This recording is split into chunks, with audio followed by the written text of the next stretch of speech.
அன்பு சகோதர சகோதரிகளுக்கு இயேசுவின் நாமத்தான அன்பு வாழ்த்துக்களை முதலாவது நான் தெரிவித்துக் கொள்கிறேன். மறுபடியும் ஒரு முறை இந்த எச்சரிப்பின் சத்தம் ப்ரோக்ராம் மூலமா எல்லாரையும் பார்ப்பதில் மிகுந்த சந்தோஷம். எல்லாருக்கும் தெரியும், இந்த எச்சரிப்பின் சத்தம் ப்ரோக்ராம்ல நம்ம லாஸ்ட் டேஸை குறித்தும் கடைசி நாட்கள் நடக்கிற அடையாளங்கள் குறித்தும் நம்ம டீட்டெயிலாக பார்த்து வரோம். லாஸ்ட் டேஸ்ல வேதாகமத்தில் என்னென்ன குறிப்பிட்டிருக்கு, அது இந்த நாட்கள் எப்படி நிறைவேறி கொண்டிருக்கிறது அப்படின்றத நம்ம டீட்டெயிலாக பார்க்குறோம். லாஸ்ட் மந்த் நம்ம என்ன பார்த்தோம் அப்படின்னா, இந்த குளோபல் வார்மிங் நிமித்தமால என்னென்ன சேஞ்சஸ் நடக்குது இந்த பூமியில. மேஜரா பாத்தீங்கன்னா இந்த கிளேஷியர்ஸ்லாம் உருகுது, அது நிமித்தமா கடல் மட்டம் இன்க்ரீஸ் ஆகுது.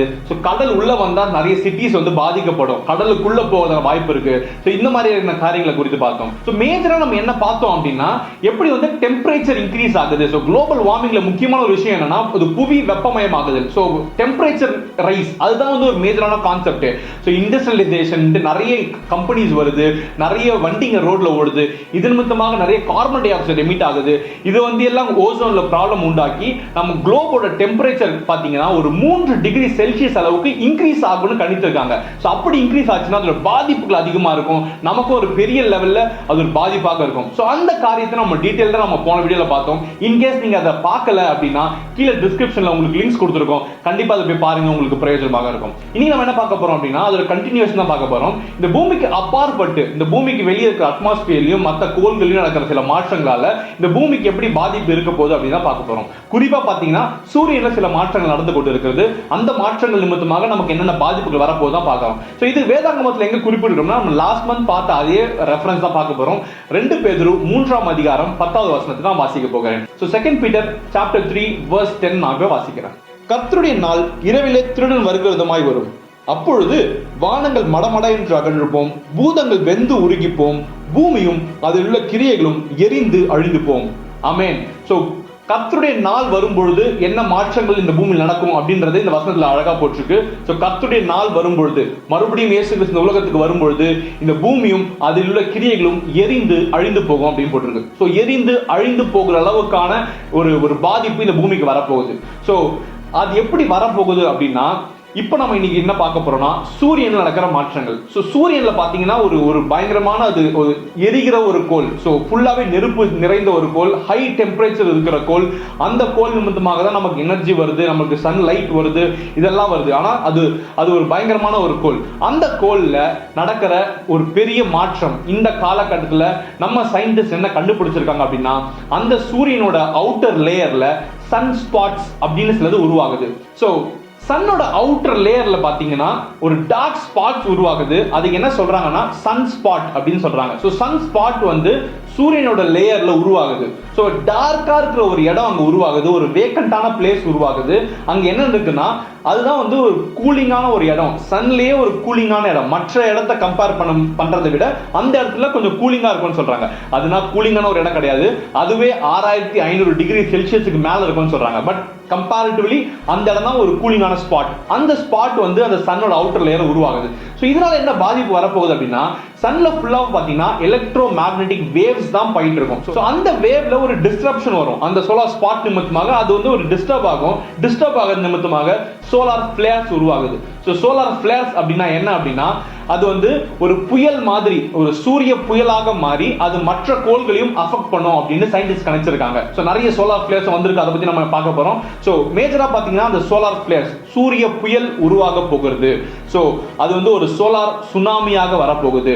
எப்படி கடல்ல வந்து கடல் அலைகள் நிமித்தமாக சுனாமியாக வந்து அது ஜனங்களை வந்து அழிக்குதோ, பூமிக்குள்ள வருதோ, அதே மாதிரி ஒரு சூரிய புயல் உருவாகும், ஒரு சோலார் சுனாமியா வந்து அந்த ஹீட் வேவ்ஸ் வந்து நம்ம எல்லா கோள்களையும் அஃபெக்ட் பண்ணும், அது பூமியும் அஃபெக்ட் பண்ணும், அதோட பாதிப்புகள் பயங்கரமாக இருக்கும் அப்படின்னு சயின்டிஸ்ட் கணிச்சிருக்காங்க.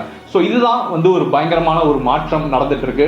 நம்ம கடைசியா வந்த சோலார் ஃபிளேர் எப்போ வந்தது அப்படின்னா ஜூலை 2021. கடந்த ஆண்டு ஜூலை மாசம் வந்து AR 3060 அப்படின்ற ஒரு சோலார் ஸ்பாட் வந்து எக்ஸ்ப்ளோட் ஆயிடுச்சு. எக்ஸ்ப்ளோட் ஆனது நிமித்தமாக ஒரு சோலார் சுனாமி உருவாச்சு. அந்த சோலார் சுனாமி ஒரு பயங்கரமான ஒரு பாதிப்பை நம்ம எர்த்லயும் சரி மற்ற கிரகங்களையும் சரி கொடுத்துருக்கு. நமக்கு என்ன பாதிப்பு வந்திருக்கு அப்படின்னா, அந்த சோலார் ஸ்பாட், அந்த சோலார் சுனாமி வந்ததுனால ஒரு நம்ம சேட்டலைட்ஸ்லாம் ஒரு பயங்கரமா அஃபெக்ட் ஆயிருக்கு. ஒரு பெரிய கொலாப்ஸ் நடந்திருக்கு அந்த சேட்டலைட்ல. பட் இந்த சோலார் சுனாமி பார்த்தீங்கன்னா அவங்க மெஷர் பண்ணுவாங்க. ஸோ சோலார் சுனாமிஸ்க்கு ஒரு மெஷர்மெண்ட் இருக்கு. எப்படி வந்து நம்ம எர்த்குவேக் வந்து ரிக்டர்ல மெஷர் பண்றோமோ அந்த மாதிரி சோலார் சுனாமியும் மெஷர் பண்றாங்க. ஸோ CMX அப்படின்ட்டு ஒரு டிஃப்ரெண்ட் லெவல்ஸ் வச்சிருக்காங்க. அதுலயே நிறைய மெஷர்ஸ் இருக்கு.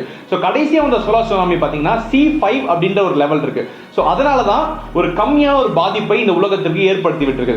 அதுவே பார்த்தீங்கன்னா இந்த M லெவல் போனா அதுல அதிகமான லெவல், X லெவல் போனா ஒரு எக்ஸ்ட்ரீம் ஒரு அட்டாக், எக்ஸ்ட்ரீமான ஒரு லெவல் தான் அந்த X லெவல். ஸோ அது நிமித்தமா அந்த மாதிரியான ஒரு சோலார் சுனாமிலாம் வந்ததுன்னா பாதிப்புகள் பயங்கரமாக இருக்கும். ஸோ இப்போ என்ன கணிச்சிருக்காங்க அப்படின்னா இந்த மாதிரி ஒவ்வொரு சோலார் ஸ்பாட்டும் வந்து சன் லேயர்ல இன்க்ரீஸ் ஆகிக்கொண்டே இருக்கிறது. ஸோ இப்போ நம்ம பார்த்தது ஒரு சின்ன சோலார் ஸ்பாட், அது எக்ஸ்ப்ளோர் ஆகிறப்போ இந்த அளவுக்கு ஒரு மைல்டான ஒரு பாதிப்பை கொடுத்துருக்கு. இதே மாதிரி ஒரு நிறைய சோலார் ஸ்பாட்ஸ் வந்து சன்னோட லேயர்ல உருவாகி கொண்டே இருக்கிறது. அதெல்லாம் ஒன்னா எக்ஸ்ப்ளோர் ஆச்சுன்னா அதோட பாதிப்பு, அந்த சோலார் சுனாமியோட தாக்கம் வந்து அதிகமாக இருக்கும். அப்படி அதிகமாக வரும்பொழுது நம்ம சேட்டலைட்ஸ் முழுக்க வந்து கொலாப்ஸ் ஆயிடும். ஸோ சேட்டலைட்ஸ் முழுக்க கொலாப்ஸ் ஆயிடுச்சு அப்படின்னா நம்மளோட டெலிகம்யூனிகேஷன், மற்ற எல்லா விஷயமும், நம்மளோட இயல்பு வாழ்க்கை கண்டிப்பாக பயங்கரமா பாதிக்கப்படும். சோ இது மட்டும் அல்லாமல் நம்மளோட டெம்பரேச்சரும் வந்து அதிகமாக இன்க்ரீஸ் ஆகும். சோ இதெல்லாம் எக்ஸ்ட்ரீம் லெவல். எக்ஸ்ட்ரீம் லெவல் எப்போ வரும்னா ஆனோட வருகை வரும்பொழுது அந்த எக்ஸ்ட்ரீம் லெவல்ல பாதிப்புகள் நடக்கும். அதுக்கான அடையாளங்கள் தான் இப்போ நடந்துட்டு இருக்கு. சோ இந்த விதமான ஒரு காரியம் நம்ம சன்ல நடந்துட்டு இருக்கு. இதை குறித்து ஒரு சின்ன வீடியோ கிளிப்பிங் வரும், நீங்க அதை பாருங்க.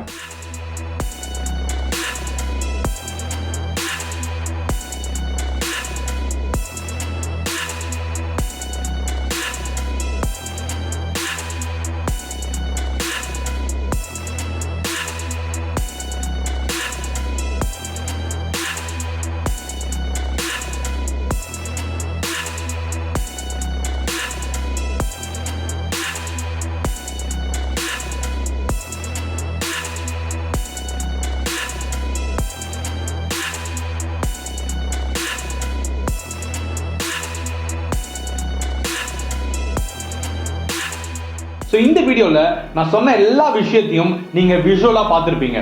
ஸோ உங்களுக்கு புரிஞ்சிருக்கும் நான் நம்புகிறேன். எப்படி வந்து இந்த சன்னோட லேயரில் அந்த சன் ஸ்பாட் உருவாகுது, அந்த சன் ஸ்பாட் எப்படி சோலார் ஃப்ளேராக மாறுது, அது மாறுற நிமித்தமாக எப்படி அது சூரிய புயலாக மாறி ஒரு சோலார் சுனாமியாக வெளியே வரும், அது எப்படி இந்த பூமியும் மற்ற கோள்களையும் அஃபெக்ட் பண்ணும் அப்படின்னு நீங்கள் பார்த்துருப்பீங்க.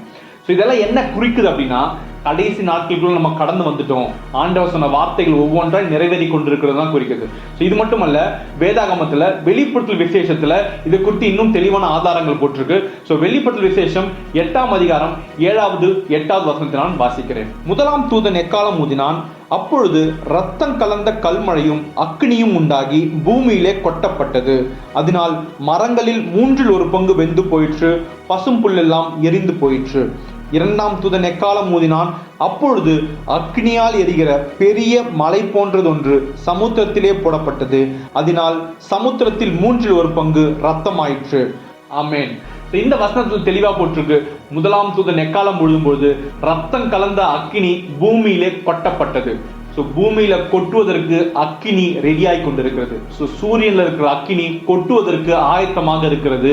அது நடக்கும் பொழுது இந்த பூமியில இருக்க மரங்கள் எரிந்து போகும் அப்படின்னு வேதத்துல போட்டிருக்கு. ஸோ இதெல்லாம் எப்போ நடக்கும் அப்படின்னா கடைசி நாட்கள் நடக்கும். ஸோ இதுக்கான ஆயத்த வேலைகள் தான் இப்போ நடந்து கொண்டு இருக்கிறது. ஸோ இதெல்லாம் ப்ரிப்பேர்டா இருக்கு. ஸோ அடுத்த வசனத்துல நாம் வாசிச்சோம், ஸோ எரிகிற மலை போன்றது ஒன்று சமுத்திரத்திலே போடப்பட்டது. ஸோ இது என்ன குறிக்குது அப்படின்னா எரிக்கற்கள். ஸோ ஆஸ்ட்ராய்ட்ஸ் வந்து அனுதினமும் நிறைய ஆஸ்ட்ராய்ட்ஸ் விழுந்து கொண்டிருக்கிறது. ஒரு மலை போன்ற ஒரு பெரிய கல், எரிகிற கல் வந்து விழும் அப்படின்னா அதோட பாதிப்பும் பயங்கரமாக இருக்கும். இந்த சோலார் சுனாமி நிமித்தமாக நிறைய பாதிப்புகள் வரும். அதுக்கான ஆயத்த வேலைகள் நடந்து கொண்டிருக்கிறது. சயின்டிஸ்ட் நிறைய விஷயங்களை கண்டுபிடிச்சிருக்காங்க. ஸ்பேஸ்லயும் சரி, சன்லயும் சரி நிறைய மாற்றங்கள் நடக்குது. இது எல்லாமே பாத்தீங்கன்னா இந்த உலகம் ஒரு அழிவுக்குள்ளாக வந்து கொண்டிருக்கிறது. நாம இதை எப்படி எடுத்துக்கணும்னா தேவனோட வருகை அதி சீக்கிரத்துல இருக்கு. ஸோ தேவன் வருவதற்கான எல்லா ஆயத்த வேலைகளும் ஒவ்வொன்றாய் நிறைவேறி கொண்டே வருகிறது. ஸோ அக்கினி கொட்டப்படணும், கொட்டுவதற்கான அக்கினி ரெடியா இருக்கு. அது எப்ப வேணாலும் வரும். ஆண்டவர் ஒரு வார்த்தை சொல்லி அவர் வரும் பொழுது அந்த அக்கினி பூமியில கொட்டப்படும். பூமியில எல்லா காரியங்களும் எரிந்து போகும்.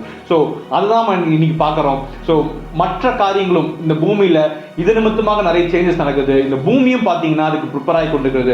நீங்க பார்த்திருப்பீங்க, இங்கிலாந்துல பாத்தீங்கன்னா ஒரு ஹிஸ்டாரிக்கலி இது வரைக்கும் இல்லாத அளவுக்கு ஒரு தண்ணி பஞ்சம் அந்த ஊர்ல ஏற்பட்டிருக்கு.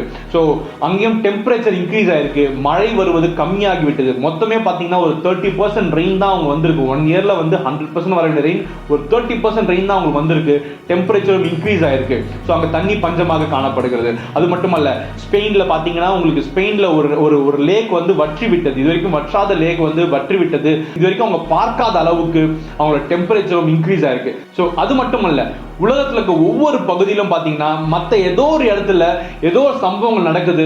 எல்லாமே எதுக்கு ரிலேட் ஆகுதுன்னா பைபிளும் அதுல இருக்கிற வேர்சஸும் கடைசி நாட்கள் குறித்து ஆண்டவர் சொன்ன காரியங்களுக்கும் ரிலேட் ஆகிக்கொண்டே இருக்கிறது. ஸோ நம்ம எல்லாத்தையுமே வந்து நம்ம வேதாகமத்துக்கு ரிலேட் பண்ணலாம்.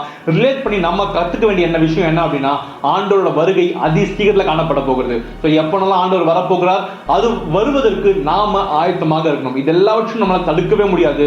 ஆனா நம்ம ப்ரிப்பேர்டா இருக்க முடியும். ஸோ நாம மட்டுமல்ல, நம்மளை சார்ந்தவர்கள் நம்ம ப்ரிப்பேர் பண்ணுகிற ஒரு பெரிய கடமை நமக்கு இருக்கிறது. ஸோ ஆண்டவர் கண்டிப்பாக வரப்போகிறார். அவர் வரும்பொழுது நாம அவர் கூட பரலோகத்துக்கு எடுத்துக்கொள்ளப்படணும். அதுக்காக நம்ம ஒவ்வொரு நாளும் ப்ரிப்பேர் ஆகணும்.